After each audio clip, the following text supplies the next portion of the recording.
Duel Review is brought to you by NexusDigitalComics.com. This week on Duel Review, Ghostbusters the video game followed by X the movie. We take a look at the latest Batman movies, and we start off the week with one of my favorites, the Thunderbolts. I'm RJ. And I'm Nick. Let's get to it.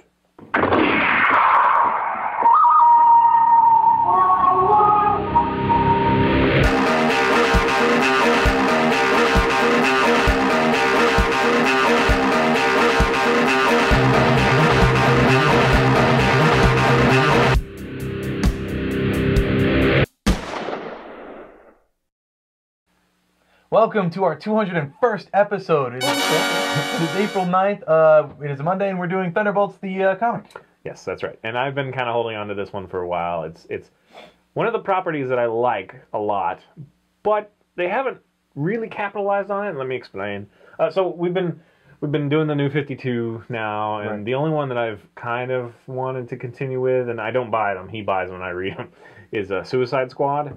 And the last issue, even though he's going to take exception to what I say, I didn't really care for. It kind of left me like, and it happens so quickly. The story just isn't, they don't take time with it. But it reminds me so much, a lot of people think that Suicide Squad, it's this new thing where they're making like teams of villains. It's like, well, Marvel's been doing that for a long time, right, in the way of Thunderbolts. And there's definitely old school Thunderbolts, which I'm not going to really talk about, old school, just like the 90s or whatever. But I'm not going to really talk about, I'm going to talk about the reboot, which started with 100.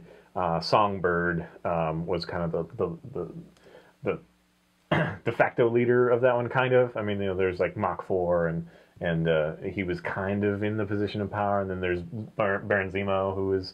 Anyway, they took, literally, villains under the control of basically implanted nanos, so it's very similar to Suicide Squad. In Suicide Squad, they get like these necklaces that'll explode if you don't follow and this orders. One will basically electrocute you multiple times. It'll paralyze. Like the first time is okay, you'll survive. The second time, it might paralyze you. It's like degenerative how many times they use it. And so anyway, it's an excuse to use supervillains as the hero, and you get to see a lot of fun contradictions there. Especially when you get to like Venom and stuff, because Venom it's Matt Gargan, Scorpion is Venom in Thunderbolts, which I don't care for him as Venom that much, but it's still Venom eats people and stuff in this book. So it's a fairly adult book. It has some license there. I really enjoy seeing the bad guys either struggle with their morality or have to be good, and the reaction to being good, or in like Bullseye's case, where he's just constantly trying to get out of it and kill as much as he can. He really doesn't ever turn good, which I don't really care for Bullseye, but in Thunderbolts I kind of like him because he's just this badass. Like they say he's not supposed to be in the public because everybody knows he's horrible, so there's no way they can steer that to a positive view. Like with Venom, he's been a hero before, whatever, even though he's this big monster. Right. So they can kind of spin that, but there's no spinning Bullseye, really. Like, anytime he's off his leash, he just slaughters anybody that's around it. There's a lot of death in this book. There's a lot of... I mean, if you're a soldier and you're in this book, you're screwed. It's kind of like getting off the, Star Trek or Enterprise. Yeah. The team member in the red shirt? Yeah. Or whatever color they're not wearing, So the reason I started reading Thunderbolts heavily was because of Civil War. Because Civil War, they have that moment where they allow the bad guys. And that's where you find out a lot of information about that. Unfortunately, they haven't capitalized. They left a lot of the good stuff for the Avengers and whatever. So they get some of the peripheral, like American Eagle, like the Native American dude, and who's the other one that they're fighting at the same time? Oh, who's the one with the mask? He looks a lot like Grifter. But he's like American. I forget his name. Anyway, you see these heroes having to combat them. They're the villain role and the villains are the hero role. And you see the public perception, like the Thunderbolts are being organized in such a way, and portrayed in such a way that like there's action figures. So you see like commercials of action figures of like Songbird and Venom and stuff. That's kind of fun. And then they interject. You get a lot of story with... the whole event that created Civil War, penance and speedball penance, and Green Goblin, he's in power for a lot of this. Right. what's his name? Norman Osborn. Norman Osborn, and you see him, gear up to be like president, and like I don't know, it's an interesting. It plugs right in. It's an interesting story that you may have missed otherwise. And again, it's just such a big revolving cast of characters. I mean, it also is all my favorites. We get Venom and Juggernaut at one point. We get Deadpool, but he's not part of the group. He's against it. Right. Yeah. He's just thrown in there for the mix. Well, he wants the money that he believes Osborn owes him. Anyway, there is a lot of space stuff which I don't typically like, but that was during the best team, which is Zemo is in control, and everybody suspects that he's going to take it down a really evil path and try to rule the world. But he's trying to tell him, I'm just going to say, I'm here to save it. I know it's going to cost my life, and I've turned a new leaf. And he even tries to convince Captain America of that, and that's kind of interesting. He has kind of a little bit of a relationship with Songbird, which again, a lot of these characters I don't really care that much about, but in the Thunderbolts somehow it brings new importance into them.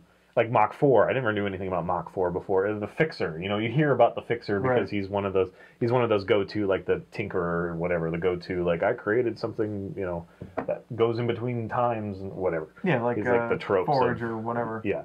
And then there's like the Swordsman who's a Nazi, and he's in it because he wants his sister brought back. There's this cool thing where, I don't know if you know anything about the Swordsman, but the cool thing where he and his siblings, they have to touch each other, like they have to be in physical contact in order to unleash their full power. And so when his sister dies, he skins her and wraps her skin around his sword hilt. I did not know that. And so he's touching her. So he's having physical contact with her, so he can unleash his full power. So that's kind of cool. And then later on they have like Ant-Man, but it's not Pym. It's the guy who stole the suit. I guess I'm kind of going all over the place. Yeah. Let's because you keep bringing in names, I guess you should tell them that it is a revolving cast, that some villains come in and then some villains leave. Yeah, Songbird shows up quite regularly, but there is a section where she's not. That section has Scourge, which is somebody else, but I guess I won't spoil that, and Ghost, and the Headsman. So a lot of these characters that you've never heard of before, or, whatever, just peripherally maybe have seen in a... Right. Like, Headsman showed up in Spider-Man. I think he's been in Hulk or whatever, but there's all this kind of fun story intermingled here, and you learn a little bit about this character, and then it jumps over to this character. I mean, Man-Thing is in this at some point, which I don't really know much about him. I don't really enjoy him, but, he shows up here, and I get to get a taste a little bit. I don't know. It's just one of those, again, it uses all my favorite characters, it puts new light on them, and gives us little tidbits of story. It feels more complete in segments. Bite size, I can take it in, and I can stop, afterwards, like 10 issues, 20 issues maybe, and you're done with that storyline, so you can take it or leave it. You talk about them being in the public eye, a lot of people seeing them, sometimes they can spin it in a good way.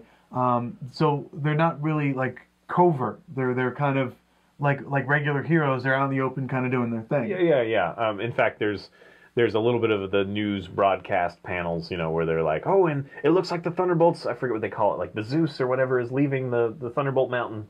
Oh, and they're on a mission, they're going to go find Captain America or something, that terrorist rebel, Captain America.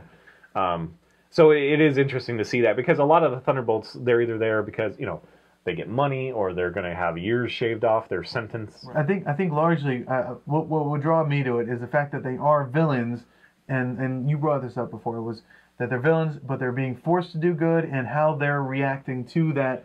Yeah, and like like Venom, he reacts okay, but then again he eats people. Like he literally, in order to stop, and I there's a lot of books, so I forgot who it was, but there's one superhero that he literally bites their arm off, and eats their arm, and that stops them, obviously, whatever.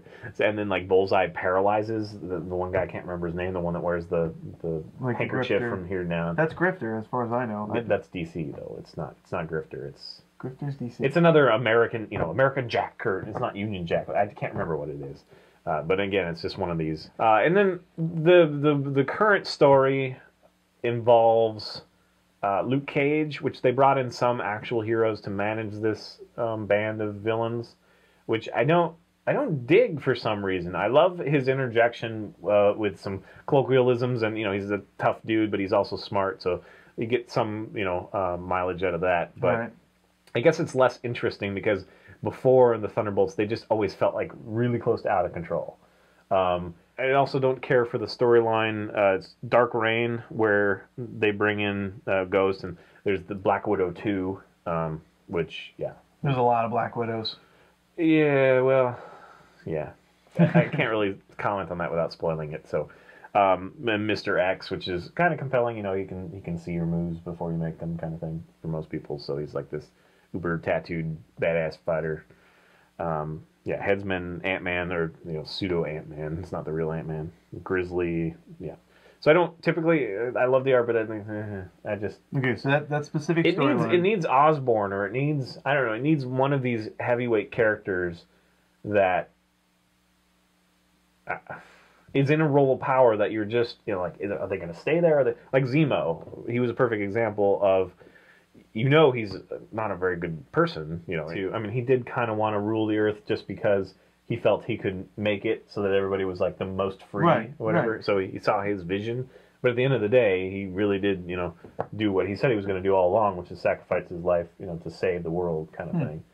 So comparing Thunderbolts to Suicide Squad, one's obviously Marvel, one's obviously DC. Which one would you follow? Which one would you prefer to follow?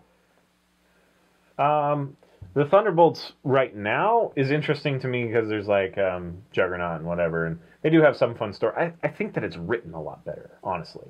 I have had some fun with Deathshot, or this is his name, right?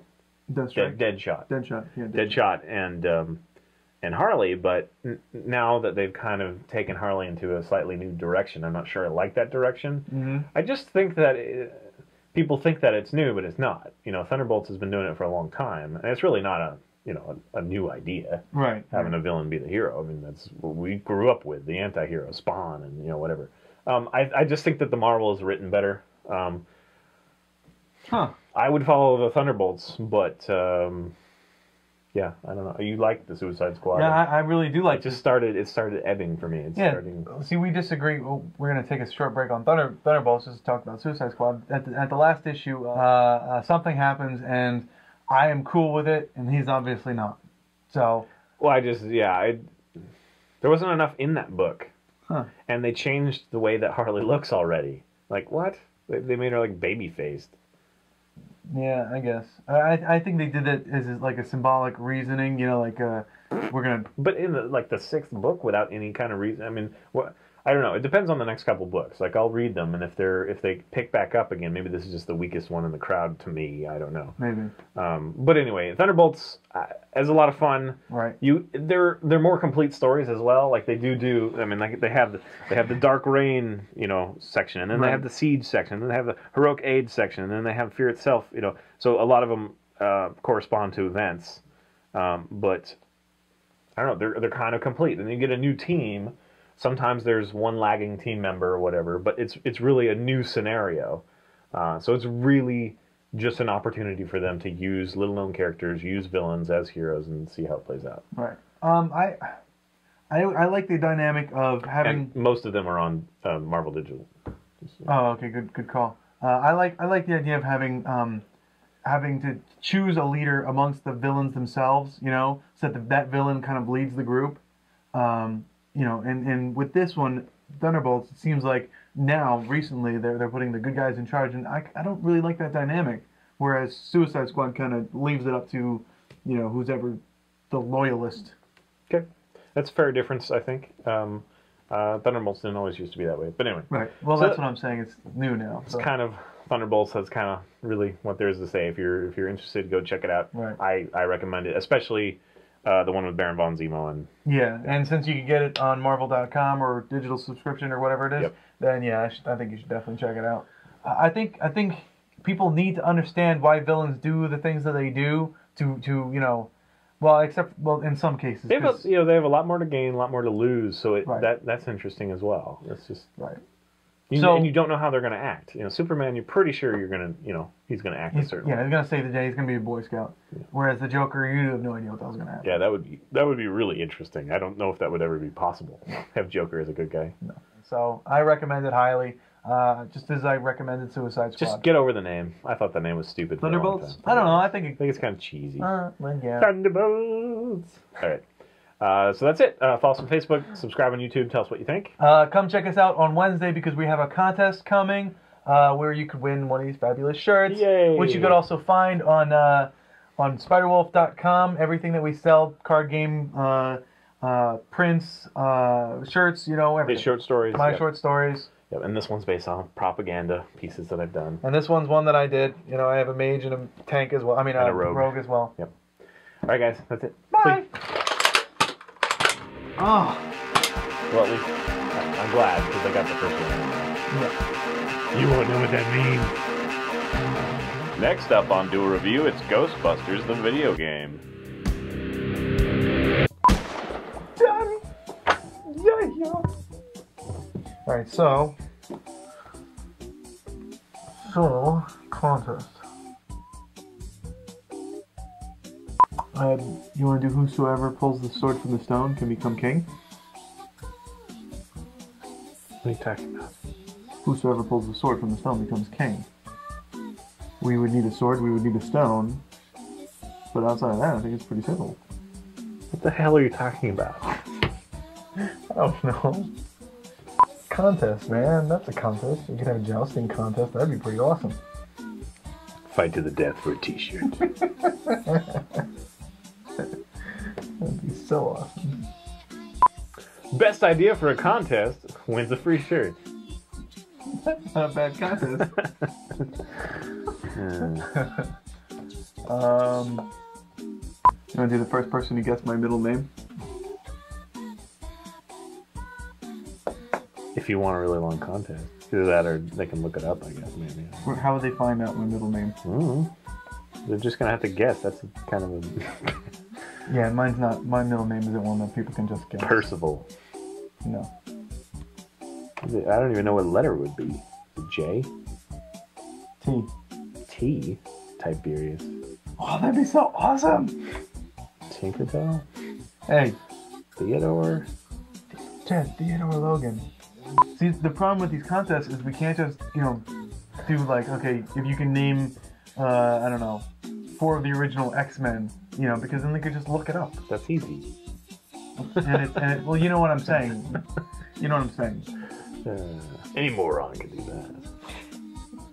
Well, that's why I was saying that it would be more subjective. Hey, do me a favor, name 4 of the original X-Men. Why? I don't know. Beast, Archangel, friggin' Jean Grey, Cyclops.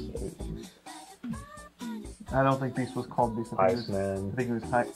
Fine, whatever. The one without hair. And Angel wasn't. It was. He wasn't. Yeah. Not Archangel. Angel was.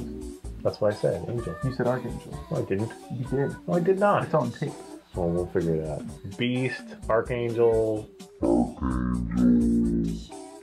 I don't know why I say the Archangel. That's friggin' after Apocalypse got a hold of it. Yeah. Yeah, know your shit, alright? That's why I said Angel. You said Archangel. It was weird. It's like after Comic-Con. It's the first time we've done it after Comic-Con. Yeah. But they don't know that. Yeah. Wink.